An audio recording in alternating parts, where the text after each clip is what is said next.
What do you do when sudden unfavorable seasons appear? Because they will. I wish I could tell you they would not come. They will. Sudden unfavorable seasons. Would you want to be made whole? Jesus would do this several times, and blind man comes to him and he says, what do you want me to do for you? Him, Jesus, seeing that the blind man is blind, he would still ask the blind man, what is it that you want me to do for you? What wilt thou that I should do unto thee? Don't think it is obvious.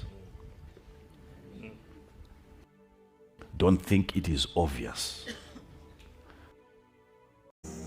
If a man is called a friend of God, it is a very serious commendation. There are some things that will not happen to you again when you become a friend of God. For instance, you cannot be lost again.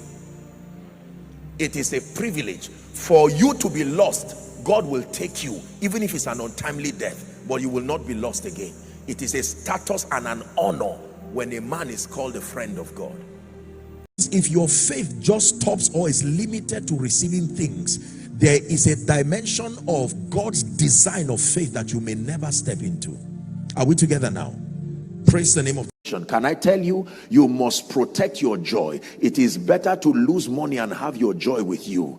It is better to lose a job, as painful as it is. You have not truly lost if your joy is still with you. That for you to make progress in the spirit, the first thing you need to understand is how God designed his kingdom to function. You cannot be in a kingdom and not consult with the owner of the kingdom. How did God design the kingdom to function? How did God design victory to be administered and experienced? Are we together? The only person who has the exclusive right to guide your excelling is God himself. He designed the system. He was not given. He is Alpha, Omega. It is pride to try to design a great life and ignore the one who brought the whole thing about. The gospel was never supposed to be this difficult to communicate. The difficulty is the alternative we try to bring to explain away the absence of authentic results.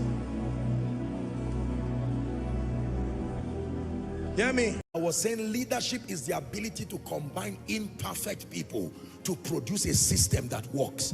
You will never find perfect people. The whole idea of leadership, you see, is about deploying the grace and the investment of God upon your life and using it to serve so effectively that your results compel people to grant you a gift called loyalty. Are we together now? I decree and declare, let the restorer restore. Let the restorer restore. Let the restorer restore. Let the restorer restore in the name of Jesus Christ. So when you see me cry, know that within me is still the ability to laugh. Let seasons change and you will see that he's turned my mourning into dancing and my sorrow into joy. Don't give up.